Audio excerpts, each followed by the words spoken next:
Special Advocate, founder of Academic Mixed Digital Library.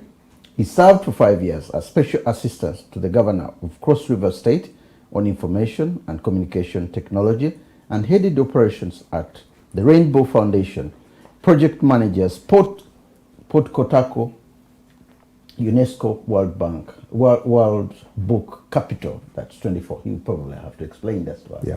Yeah. Welcome to the program. Thanks very much, Steve. It's a pleasure to be here. All right.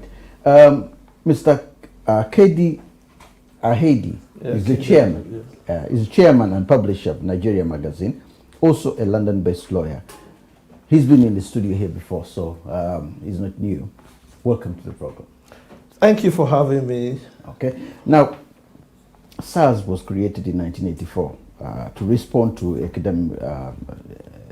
an epidemic of violent crime, and it's included robbery, carjacking, kidnappings, and for a very long time, from the information I gathered, they did quite a great job. But things started going wrong somewhere, and out of the blue, the unit, according to its founder, things started going back. They started well, then like most African, like the regimes and other stuff, things start well. And somewhere in the middle, they start going back. Something went wrong as Nigerians. You're probably more well informed about what could have happened to let it go. Maybe they didn't have enough guys to try and say, hey, listen, this here, you've gone too far. Can we do something? Can you stop this? Can we do this? What really went wrong for them to go over the road? If I may say this way, first of all, I would say my commiseration to the people who've lost their lives. Okay. The protesters and the police officers also. So when human lives are lost, it's tragic. Yeah. Now, things didn't suddenly go wrong with the SARS. Yeah. I think it's good to have a proper understanding. They didn't go wrong. Well, it didn't go wrong suddenly. That's the point I'm making. SARS, like you rightly said, is Special Anti-Robbery Squad. Squad. Yeah. It's the history behind it is very interesting. 1992 to be precise. Okay. Yeah. Some police officers killed a colonel in the army. All right. And the military retaliated and started hunting down and killing police officers. So during that period, they had to withdraw. And once the police officers withdrew, it was free rein for robbers. And so robbers took advantage of that situation and started robbing. That's in one state? That was in Lagos. It happened in Lagos. Okay. And so that is the origin of SARS. Obviously, we don't want to go into details. The most important thing is to profile solutions as to what went wrong. Yeah. What went wrong. And so it was to fill the gap and flush out the robbers. That's how SARS came about. It started as a single unit actually in Lagos. Then it went to Abuja, Port Harcourt. But I think the challenge for SARS was that there was no, it was centralized. And so if you look at the Nigerian police force, it's meant to be a federal system we have in Nigeria, but it's a centralized police force, taking orders obviously from the presidency. So if you're a governor of a state, which I'm sure my good friend here will tell you, you're the chief security officer of your state. But do you really have control of the police force? The answer is no. And so, to my mind, there has to be community policing in Nigeria. And we are heading towards that. So it's not just SARS. The police itself, is it really fit for purpose? The answer is clearly no. On my way here. On my way. Yeah, I saw what you sent me. Yeah. 12 police officers in Nigeria have been kidnapped. So let's not beat around the bush and pretend that it's an isolated problem. Right now, the police have technically gone on strike. Why are we pretending about? Because they have refused to come out to perform their duties. In Edo, for example, in Benin City, there have been crises over there. So that is the issue we need to deal with, amongst others. That's just my opening, so that we can deal with it. What do you think? Okay, so Steve, you said that SARS probably did well, when it was first in the beginning, and how did it go so wrong? This is according to the founder, chief inspector, the inspector general, former inspector general. Well, I would probably disagree. Okay, so I think for as long as far back as I can think, and I mean I grew up in Nigeria, the Nigerian police force has never been, in my lifetime, a professional or efficient organization, right? Now, I'm not disputing the fact that perhaps when SARS was launched initially, that it did have some effect on reducing the rate of criminal activity in Lagos and possibly across the country. So it's possible that happened. But if we look at the level of crime, violent crime in Nigeria today, and compare it to how it was in 1992 or whenever SARS was founded, I think if the statistics are there, I think it would be clearly evident to everyone that the rate of violent crime in Nigeria in 2020 is worse than it was back then. So maybe it reduced criminal activity for a short period of time after it was founded, but has it served in the long term to reduce crime and keep things under control in Nigeria? My answer would be no. It hasn't. But what could be the main problem of it not functioning? Is it the leaders?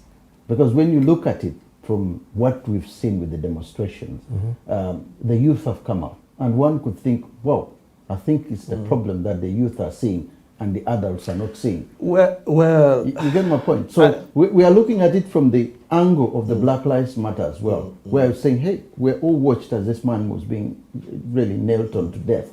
And we're saying, no, we can't have we can't have this going on. So everything started from there. Now, something must have triggered it, because if it hasn't been happening for a very, very long time, it has been happening for a long time, and nothing was there. What triggered it so that these demonstrations are on? Well, the demonstrations, this is not the first time people have demonstrated against police brutality. Let's get that right. But every society is different. You're asking questions, and I can tell you this, for example.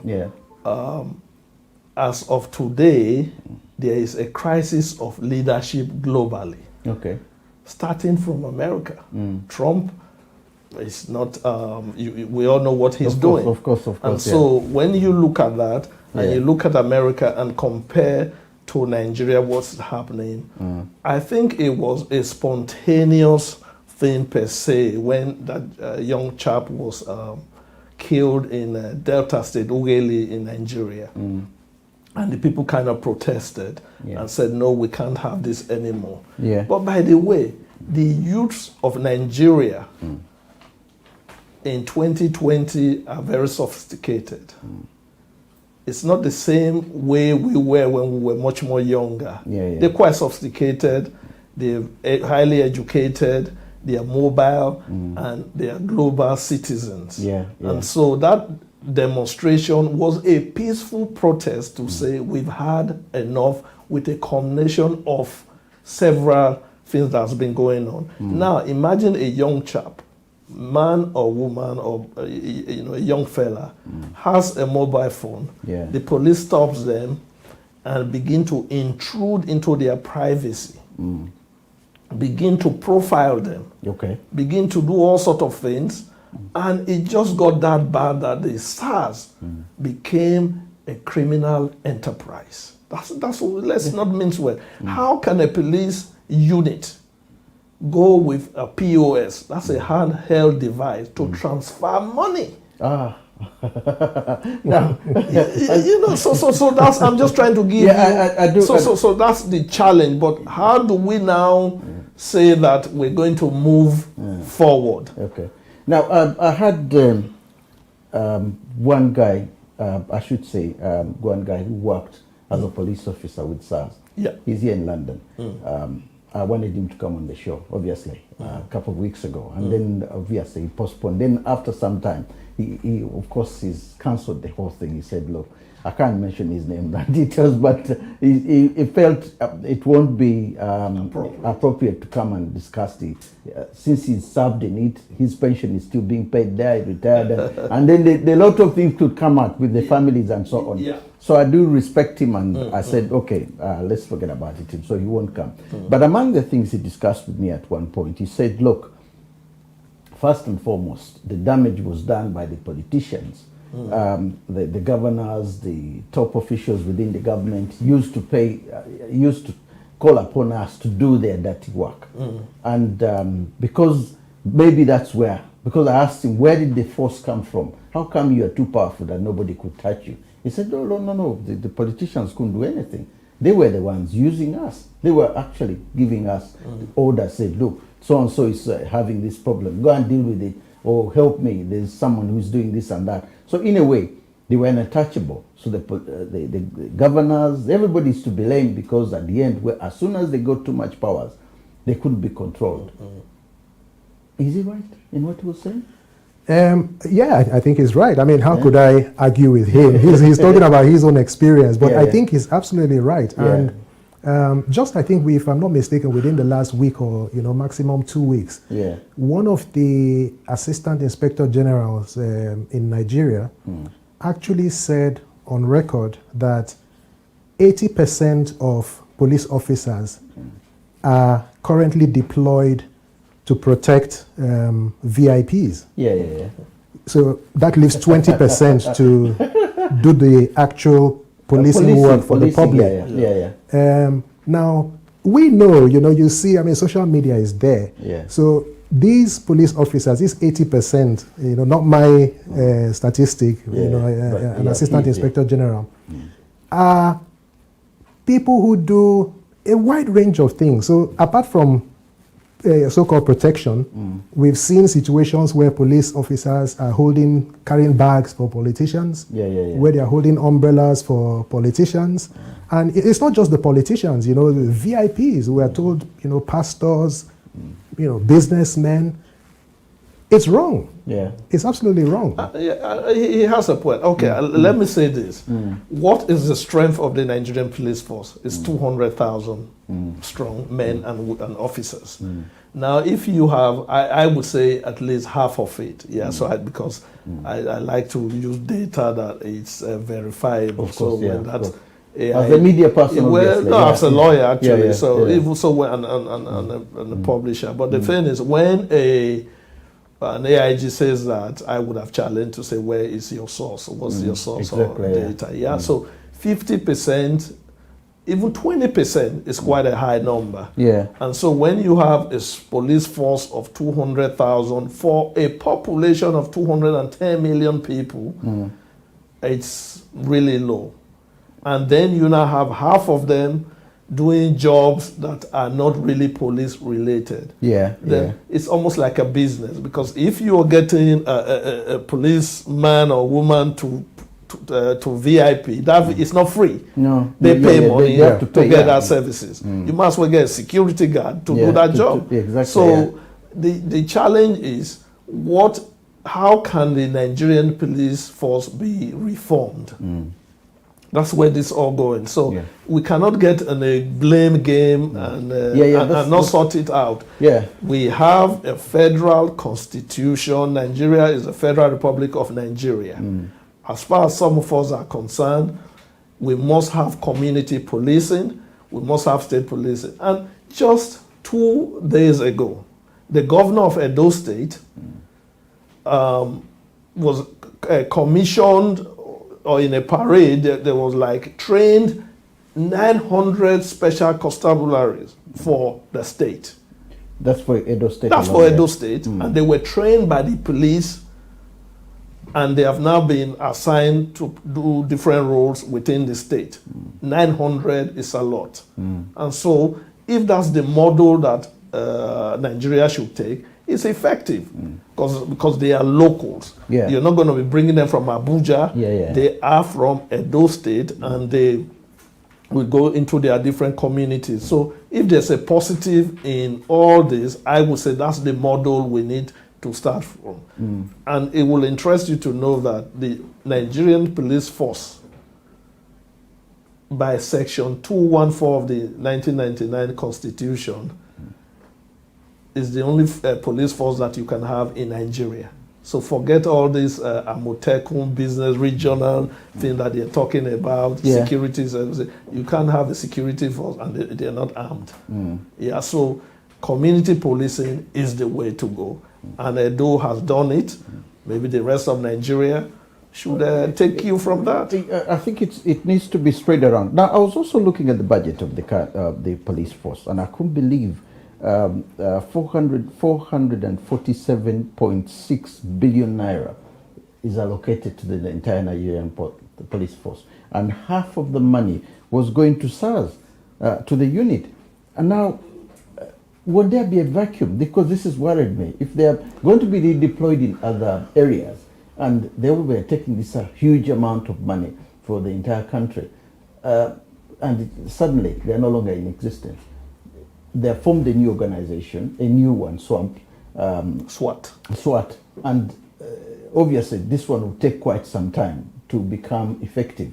And if it's going to take quite some time, there's a vacuum there. Something else could come in. Couldn't we have more trouble now? I don't think that there's any basis for a vacuum. They won't. I don't think there's any basis for a vacuum. It may appear that way, but I don't think there's a basis. And the reason is that if my kid here has played down, perhaps, let's say 50% of police officers are protecting VIPs in Nigeria at the moment. That is 50% that ought to be on the streets protecting citizens. Okay, so I don't see why there should be any vacuum at all. Okay, they probably, maybe need a little bit of training or whatever it is, but, the police officers who protect the VIPs bear arms. So obviously they would have, undergone training in the use of firearms. So I really don't see why there should be any vacuum. You live in Nigeria. You practically live there. You've got business investment there. Correct.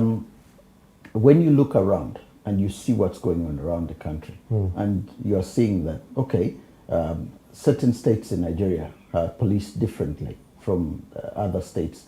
And the way you see, how could you advise the government now and say, look, I think this is the best way forward? Is community policing a major model that could easily work? Or it could be, because certain areas, from what I hear, are practically non-go areas, even for the police.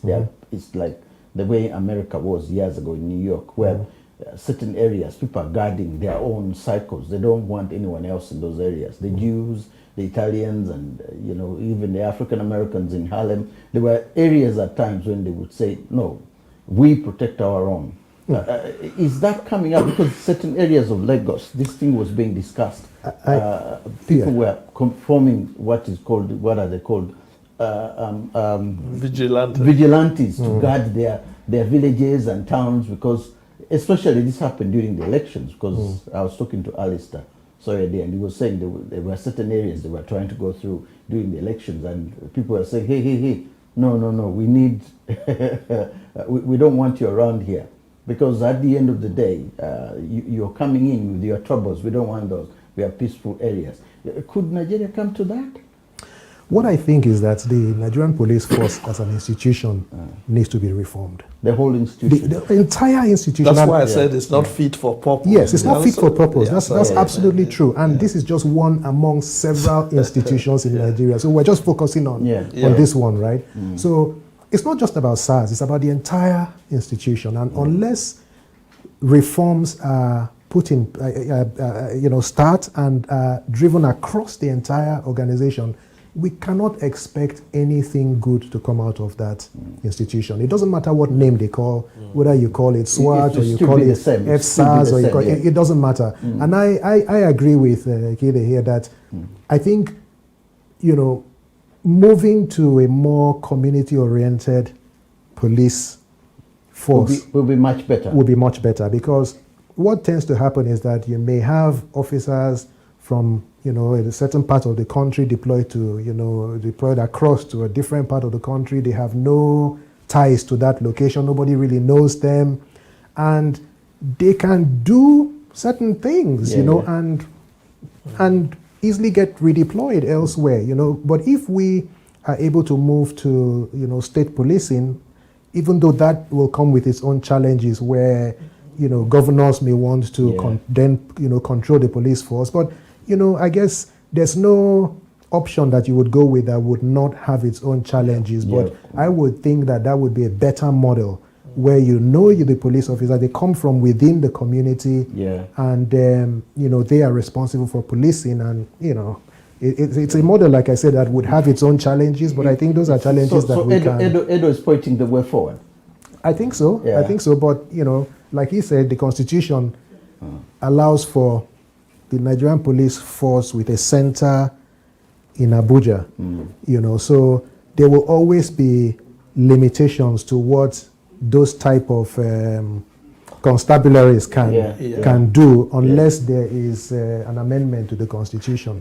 I agree with my brother here in the sense that what's happened in Nigeria is that there has to be a holistic approach to reforms. It cannot just be SARS. We're hearing the story of SARS. We're concentrating on the police. So a holistic approach, and it's something that I've actually dealt with widely in our series. We have this economic sustainability series that Nigerian magazine is doing, and one of the things we did was on capacity building. And we spoke interestingly with a doctor to get his views on the police force, and it's very interesting that if you're bearing arms, you're handling firearms, how much training do you have? Is there a psychological impact on you in terms of you carrying arms? How many people are really fit mentally to carry arms?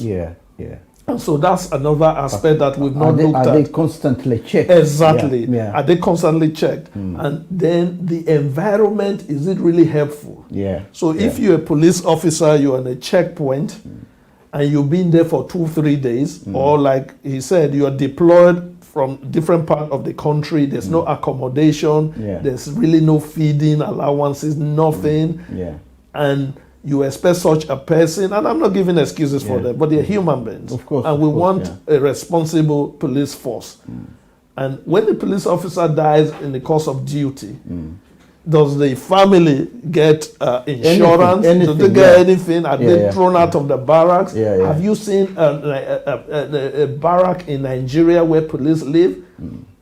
It's not necessarily fit even for any other people. How can they live so there? These are the challenges that needs to be looked at, that need to be worked on. So it's a holistic thing. And then if you're saying amendment of the Constitution, take the Edo model, I say again, train community police, have them to look after the community, and then free other officers to be able to do the work. So I think Nigeria is too big. It requires now the model, as you are saying, the model of if the governorship structure was very good, because the governor would be like a president of a state. But at the end of the day, it doesn't seem to be working. This kind of clearly shows that certain governors either go with the president or they take the whole initiative as if it's their own property, and they don't really do anything until the end. I have that kind of feeling when it comes to this, because if it's the entire country, then it seems one particular country, one particular state like Edo has done now, in that reforms begin with a certain province, a certain region in Nigeria, and then the others can watch and say, I think we better do that. It comes to leadership, like he said. He's been in government, so I'm sure he knows where I'm coming from. It depends. It's a leadership thing. If you have a governor that is proactive. It's individualism is the key we should look for. Because I always want to look for answers. No. It's not necessarily individualism. I'm talking about a workable model. Yeah. Edo right now is a workable model in terms of training community policing. Yeah. It will work.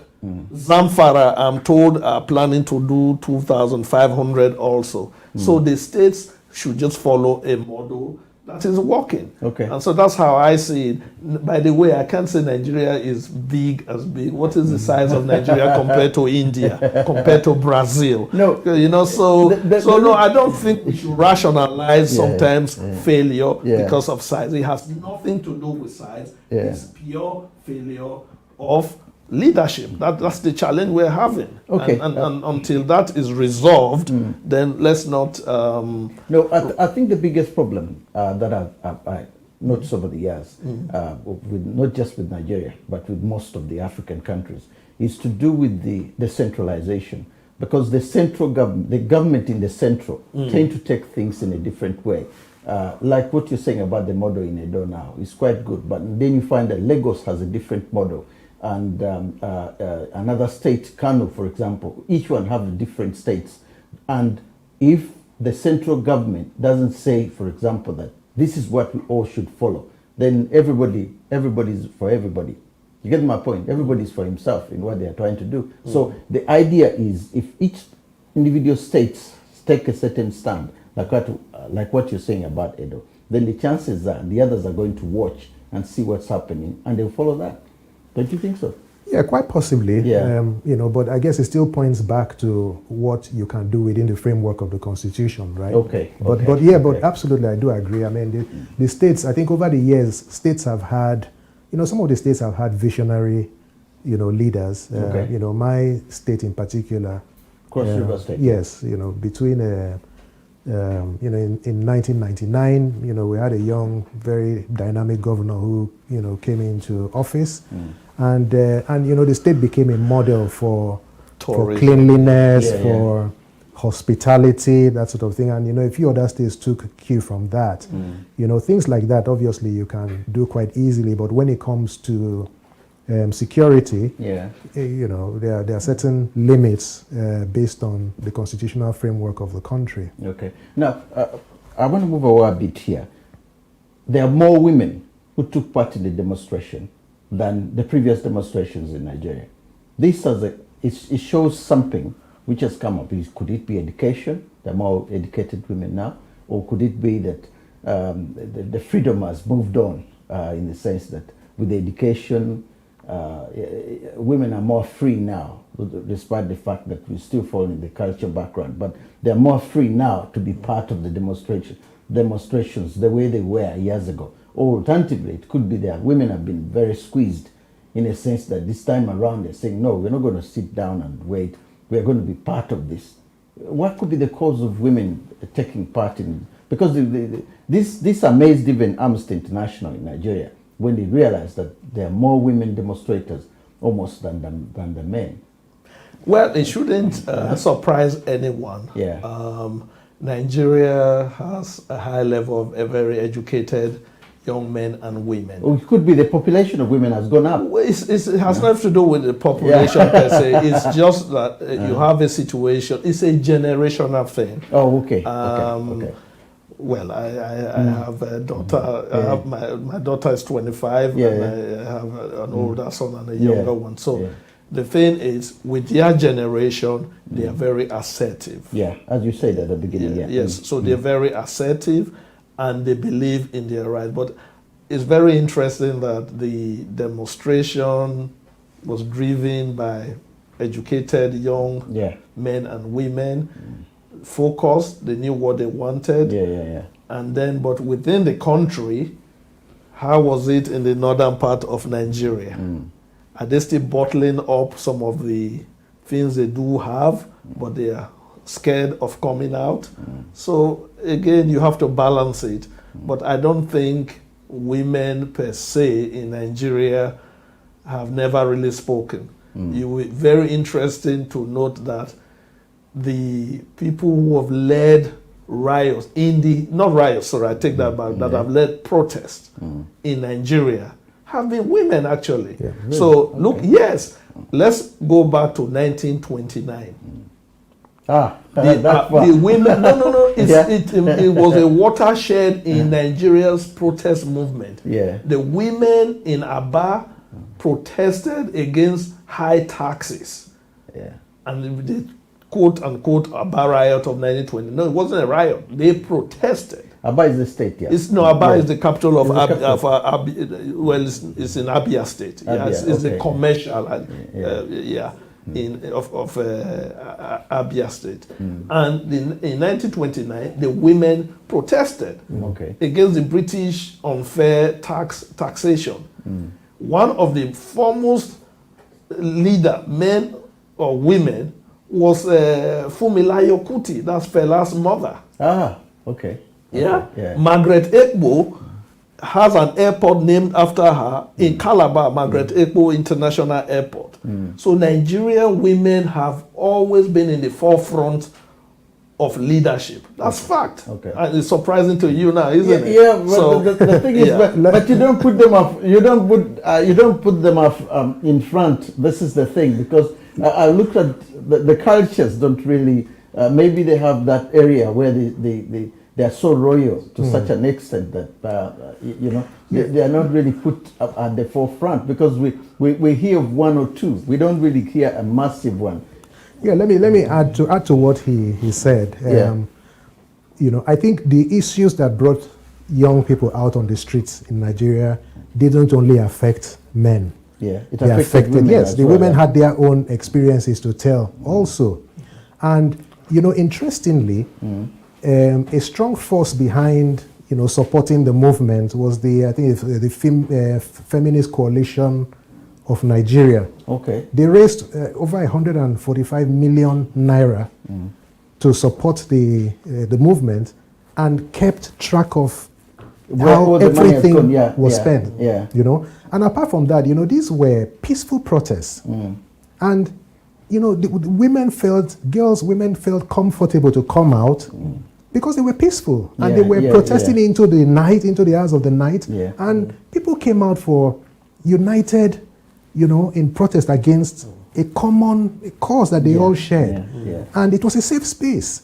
So I think that encouraged, more female participation. But the Feminist Coalition of Nigeria, like I said, played a very strong role. And I think that these young people, the women and the men, showed us a model for how we can run things. If you look at how the protests were run, the food was made available, legal representation, medical cleanup.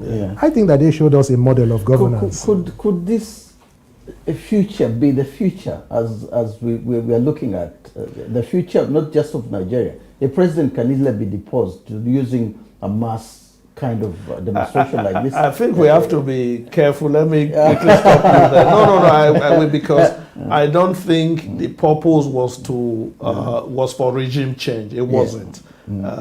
Some mischievous politicians would want to make you believe that it was a regime change protest. It wasn't. It was just a protest against bad governance and police brutality. And so, as a model for Africa, what I would say is that, first of all, what are the demographics? You have to understand that that's 60% of the African population are youth, between 18 and 25. What's the population of Africa? Roughly about 1.2 billion, with about $7 trillion worth of GDP combined. So the issue is, how do you get these young people, harness them to be able to create jobs and work? So I think the good has come out is that they are a force to be reckoned with. So the politicians must now sit down and say, we can no longer take them for granted. I agree with that, but there's one thing about the demonstration, but there's another thing about interfering within the issues of the state. For example, the democratic institutions, say NPP, that's in Nigeria, and the other parties haven't come out in support of this demonstration. because none of the opposition parties, unless they did, and I didn't hear this, where there's the united front of the ruling party and the other party saying, hey, we also have the same voice. This thing should have, the police should have had this, especially the ruling party, Buhari's party, and all the other parties in Nigeria. This is something which everybody is wondering why it didn't happen. Okay, it was a youth demonstration, but at the end of the day, parties could come out and declare their support. Why didn't this happen? Okay, sorry. Well, it's difficult. You know, I think that I think some did. Some did. Yeah. Some you know, individuals did, but I don't think any party came out. Yeah, individuals did. I don't think any party came out and said, "Oh, this is our firm position," and I'm not aware. But you know, because I tried to speak to a member of one of the parties. Sorry for interruption. Several members of the ruling parties, the big two main parties, I should say, PDP and APC, you know, and said, "Look, have you got any comment about this?" And they all say, "Oh, no, we don't have any comment." Yeah, exactly, because you know they don't want to go on record, right? Because you know, for the career politician in Nigeria, it is in your interest for the status quo to remain. You know, because if you have a police force that you can manipulate, that you can use for, you know, your own agenda, it's in your interest, right, to preserve the status quo. And, you know, career politicians in Nigeria move from, you know, in Nigeria we say there's really no difference between the APC and the PDP. You know, if you're a career politician, today you're here, tomorrow you're there. So, you know, they are common bedfellows, really. You know, at least that's the way some of us see it. You know? Yeah, I mean, in addition to what he's saying, I was expecting you to disagree. no, it's not about disagreeing or not. I mean, I'm just saying that when you, no political party, even with good intention, will come out and say we have supported them, because the ruling party will quickly jump on that and say you've sponsored this. There's been innuendo to say they're sponsors, we know the sponsors. It's hogwash. The truth is that even this current APC, which is an amalgamation of different political parties actually, came together, a product of protest. Buhari himself was leading protests all over the place against PDP. And so he got sympathy. That's how they got to power. So they are product of protest, and so you cannot turn around and suppress people who are peacefully protesting. Which is what they did. Exactly. And so when you look at Nigeria, it's a very funny system. When I say funny system, opportunists are looking at. There are so many opportunities. No, they capitalize on it. It was a peaceful protest, but it's very interesting that there are videos of security of SUVs. Because in Abuja, there were videos of SUVs without numbers bossing miscreants to attack peaceful protesters. I've never seen anywhere in the world where a hoodlum will be using SUV to go and attack. It defies logic. Therefore, you can deduce to say that it's there was some opportunism there.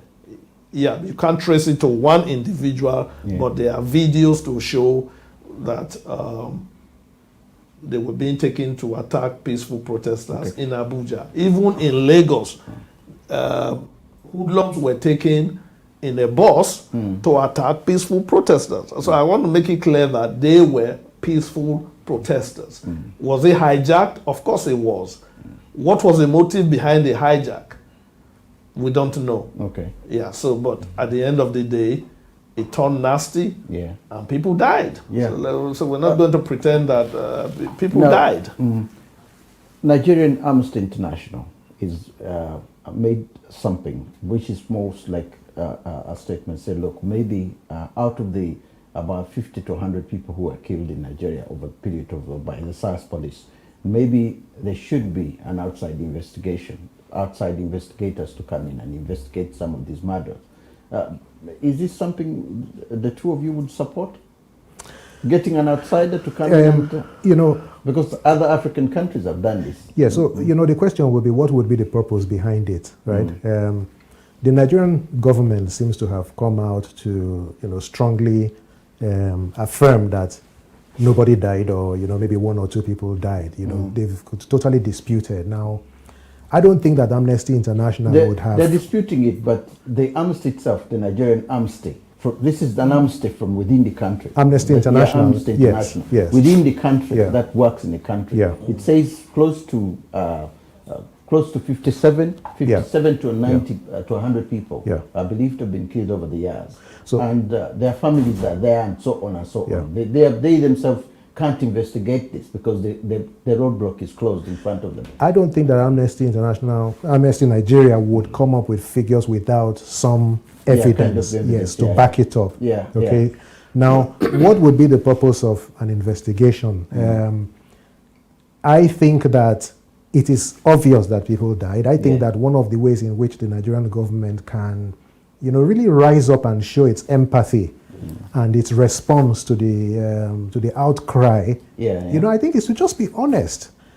You should be honest and really, you know, if it's you can't say people didn't die, because people did. You know, work with, whether it's external organizations that come in to be independent, or whether it's, you know, organizations within Nigeria like Amnesty Nigeria, determine what exactly happened, who died, and, you know, let's start that healing process. Identify these people, if it's compensation, admit what has gone wrong, prosecute the people who... I think that's where the biggest problem is. It has to be dealt with. It has to be for us to start and, you know, have any form of confidence in the government, the government and in its intention to reform the police. It has to start with some kind of empathy, some kind of admission that things went wrong, people died, compensation, justice for victims, and then you can start that healing process. So, you know, if they can continue to deny it, you know, for me, if they do, it just makes no meaning of whatever reforms that... I think my view on this is that, first of all, I wouldn't want an outside body coming into Nigeria. No, let's be honest. I don't believe in undermining institutions, because effectively what is being suggested is that Nigeria is incapable of solving its problem. So, and that's not true. I'm not saying it because I'm Nigerian. I'm just saying it because of the fact of the matter that we have institutions that can deal with it effectively. The moment you start outsourcing your responsibility to somebody else, are you going to get somebody from America to come and look at it? Has America been able to solve their problems? So let's not outsource or denigrate ourselves and say we are incapable. We are very capable as a country of solving our problems without outside help. Quickly, you will understand that I think in a couple of states, they've set up a judicial panel to look into this. And Nigeria has a robust system, actually. People have successfully sued the Nigerian police force for unlawful killing. They've gone to court and got judgment. Now, whether it's been implemented or so, we do have a robust system that can be used. And I totally agree with him in the sense that you can have a truth and reconciliation committee or something modeled after what they did in South Africa. And the bottom line is we want a peaceful Nigeria. We want a situation where people will have confidence. Nigeria is $1 trillion economy, I know. And so it is our interest that we have peace. The reason why Amnesty Nigeria was suggesting that is that if, for example, Interpol, which is a mixture of police forces from around the world, comes in with specialist investigators, those who have worked in various countries, in Cambodia, Indonesia, and all other countries with their kind of technique. They come in with the experience, and that experience might be helpful. Because in Uganda, they did come in. Well, that's Uganda. I'm sorry to say, it will not work in Nigeria. Nigeria is a country made up of laws. Yeah. Nobody can just come into the country without invitation. Which government worth its salt is going to invite? Do you understand what I'm saying? So we follow rules per se. So nobody can just come into Nigeria and say, I'm Interpol, I'm this. The thing is, my to be more believable. My view on it is that, to be more believable. Yeah, exactly. That's the point that I'm making. That's the point I was going to make, which is that it's not that we don't have the capacity within the country to, people who can sit down and, have a look, listen to the experiences of victims and, come up with a report or something. But it is a question of credibility, and that's it. Yes, I do understand, and I am firmly of the view also that we should be looking to solve our own problems. Thank you very much. But yes, I do see perhaps the benefit but that's if the government, of course, it can't happen without the consent of the government. The consent of the government, And the question is, would the government accept, would the government accept such findings? And the government has been at loggerheads with Amnesty International over the years. I know. They've catalogued extrajudicial killings by the military, especially in the north. There's video evidence. There's, it's all there. You have the victims who, till today, have physical disabilities from their interactions with the military. The Nigerian military was it Zaria, a couple of years ago, gone down, in broad daylight. I can't remember how many Shiite Muslims, and the position of the government has been, nothing like this has happened. And, but I'm glad he mentioned that. That is one point to show that we really don't need an outside body. You know what happened? The Nigerian Human Rights Commission sat and heard from the Nigerian military and heard from victims, and at the end of the day, the Human Rights Commission was able to say that this is the number of people that were killed. Disagreed with the military. And so that system put in place worked. Now, whether the government of the day has implemented some of the things is another story, but there are robust systems in place that can look after it. And when you talk about credibility, by the way, Interpol was headed by a Chinese a man who was abducted, brought to China, and he disappeared. And this is the head of Interpol. So it's not as credible as we want it to believe. Africans should learn to solve their problems and not outsource their problems. I agree with you. I agree with you on that note. But the thing is that I look at mostly is that when we have whistleblowers, I'll just give a quick example here. If you have whistleblowers, the chances that the whistleblower will always fear, because the issue you talked about in northern Nigeria was done by was released by a whistleblower who informed Amnesty International, because these were the people who were actually there.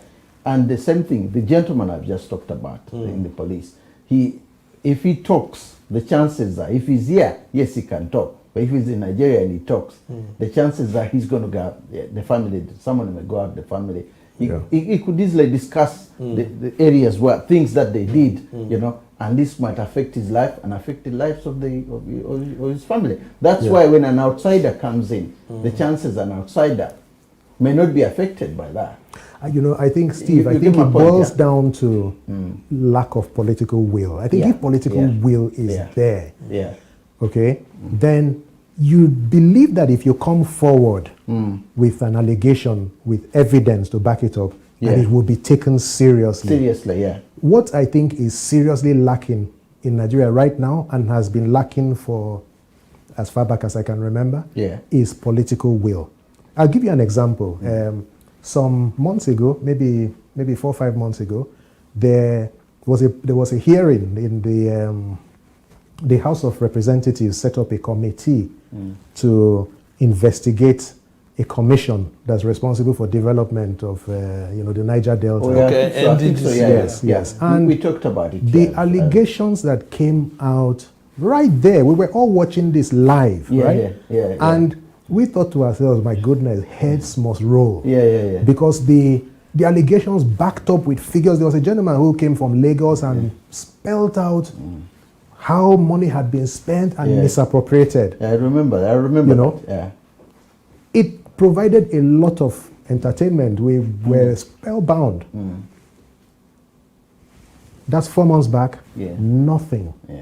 Absolutely nothing. Now, what I wonder is, you know, the gentleman who was flying to and fro Lagos, who took it upon himself to provide the evidence to, you know, to result in the prosecution of key officers of that institution. I fear for him. I wonder why did you do? Why? Now, as a publisher, these are some of the information that if you get this information and you feel it's in public interest, would you release it? Well, let me no. Let me say this: there are responsible ways of doing things. So if somebody brings credible information, well, with documents and everything. Well, you first of all you have to verify things before you. I don't believe in just going and publishing things. When we're talking about whistleblowing, it can be also positive. Okay. When this government introduced a whistleblowing policy, a lot of people who had hidden money in tanks and everywhere, whistleblowers were able to come out, and there were information that brought people to be tried, convicted, and the money confiscated. And the whistleblower, by the way, got compensation because it was made law or something. Okay. But the bottom line is, social media has become something else. So one must be responsible. So if you're bringing information to me, and you are a journalist, I'm a publisher, I'm a media person, there are information that will come to us, whether we like it or not, solicited or unsolicited or whatever form, we will get it. But the issue is, how do you use such information without putting the life of whoever's giving you that information in trouble? So it's a balancing act. I mean, if it's in the public interest, of course you can begin to raise these issues and say X, Y, Z has happened. But to just go gung-ho and Nigerians are doing this. Sahara reporters do give information out. Premium Times do write about certain issues. So Nigeria is not what it appears to the outside world. It has a very, very robust media outfit in Nigeria, more robust than the UK or America. The Nigerians don't hold prisoners. And then you have lawyers, also human rights lawyers, who are waiting. Who are waiting with pants, and they would defend their clients. They even do it pro bono sometimes. So we have the institutions to be able to deal with some of these problems, and I just believe we need to keep talking like we're talking now, and move forward, because I think it's time we really change the narrative from all doom and gloom to positivity. We're coming towards the end of the program, and I'm looking at the future now. These demonstrations have taken place. They are changing the police. We have all heard the noises. We have heard the noises, and maybe changes will take place. Maybe they won't. How do you see the future beyond here in something else, rather than the police now? If we shift to political parties, can this happen with political party? And they said, no, we don't want Buhari anymore. Let's go do with Buhari. This thing has happened. Do you see a mass uprising against Buhari or against any other Nigerian president in future? Well, because there's always a beginning of something. People in Tunisia didn't expect what happened in Tunisia during the Arab Spring. So I don't think the protesters, set out for regime change like he pointed out, So, and I don't think by any means the protests have ended in Nigeria. I don't think so at all. In fact, if I'm not mistaken, I think I saw something on the BBC Pidgin that a call for protesters to come out tomorrow being the 18th of November. So this is by no means over. I don't think the focus is on changing the person at the top. There are some people who would like for that to happen, and some who believe that for true change and reforms to come. Yes, maybe there needs to be that, but I think that this is a cry against things that people have lived with for many years, that we just feel it's enough. Nigerians are extremely resilient. We've been so resilient. We've been pushed to the wall. No electricity. There are places where there's, you can stay for 3 months, your transformer goes, and, so people are used to just being put down. And there's a limit to how much anybody can take before they rise up and demand for reforms, for change. So I think that those protests are going to go on. I think that they should, as a matter of fact. And what I hope is that the government, and it's not just the federal government, the government at the federal level, state, local government, should wake up and begin to look to address the issues, the problems that have plagued that nation for such a long time. If there is the political will, it can be done. I think, in closing, I would say this is more than political will. Nobody has any choice. The protest has defined how Nigeria will move forward.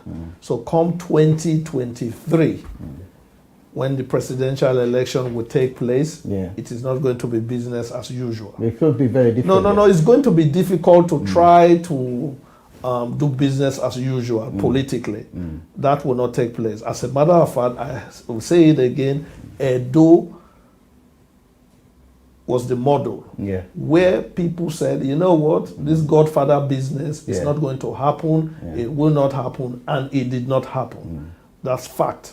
We have a governor that the people wanted, and he was elected. Diasporans, people in Edo State, stood their ground and said, this nonsense will not happen. And the governor was re-elected based on his merit. And so, quickly speaking, I love this statement. No, we set the model for Nigeria. I'm not sentimental. I am speaking with facts. Of course. Because a man came and said his Godfather, and that the governor will not return. And some of us, or many of us, said it will not happen, and it did not happen. It didn't. So he became governor again. So that's a model for the rest of Nigeria, because every state in Nigeria is looking at the Edo model, whether we like it or not. So there must be something good coming out from Edo if we are saying we are returning a governor, and now we are setting up community policing. So it's credit. So in short, to the state. I was listening to Nnamdi Kanu. I have to bring him up here, and he's advocating for a kind of Arab Spring kind of thing. That's why I brought that up, to see if it really can happen, if it can start from the Igbo areas, Igbo states, and say, look, this is what we want as Nigerians. That it can easily be that like a fire that can spread throughout the whole of Nigeria. Can that happen? Well, I hope it doesn't. Nnamdi Kanu doesn't mince words. He's been very clear. He's a very strong advocate of violence. He encourages his people to be violent. I would never stand for that. My state, Cross River, is supposed to be part of the so-called Biafra. I would not personally want to be part of a Biafra that is led by Nnamdi Kanu. And I believe in the Nigerian project, so I don't advocate for Biafra at all, and I wouldn't advocate anyone who feels that violence is the way that we should bring about change.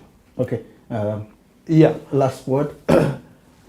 I would say that anyone advocating for violence is unfit to be called a leader. And as far as most of us are concerned, we have challenges in Nigeria. There are surmountable challenges. I would not encourage violence. When you set fire to a forest, a house or something like that. No. Look at California. One small fire burns the whole area. So anyone advocating violence should be brought to book, no matter where they are. I mean, there are laws in this country, so you can't live in London and be calling for Nigeria to be on fire. That's irresponsible. I want to thank you both, gentlemen, for coming here and discussing this. It's been a pleasure, and I do hope that maybe next time again, we'll be here again and maybe discuss the positiveness of what comes out of that. Thank you very much for viewing us, and I do hope that we'll be together again in a week's time or so for another edition of Africa Speaks. Thank you very much for viewing us, and may God bless you.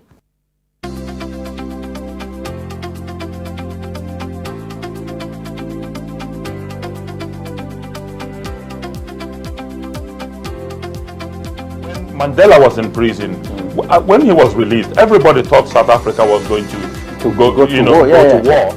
Africa and Africans have been through a colossal destruction. That's what happened. Now here, this is PDP. Let me throw some light on this. No. He said, okay, there is an issue in Somalia, and Museveni said, look, if you can't pay for the army, we'll go to Somalia. You can't.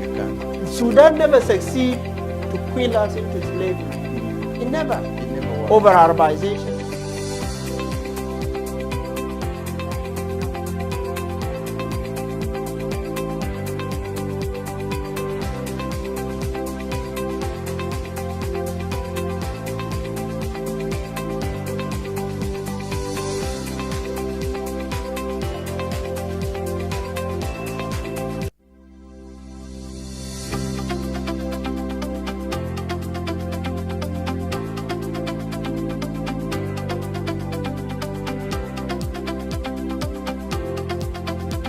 Mandela was in prison. When he was released, everybody thought South Africa was going to go to war. Africa and Africans have been through a colossal destruction. That's what happened.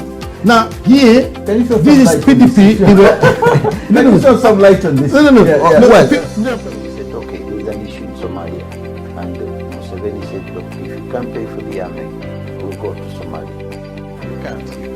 Sudan never succeed to quill us into slavery. It never. Over Arabization.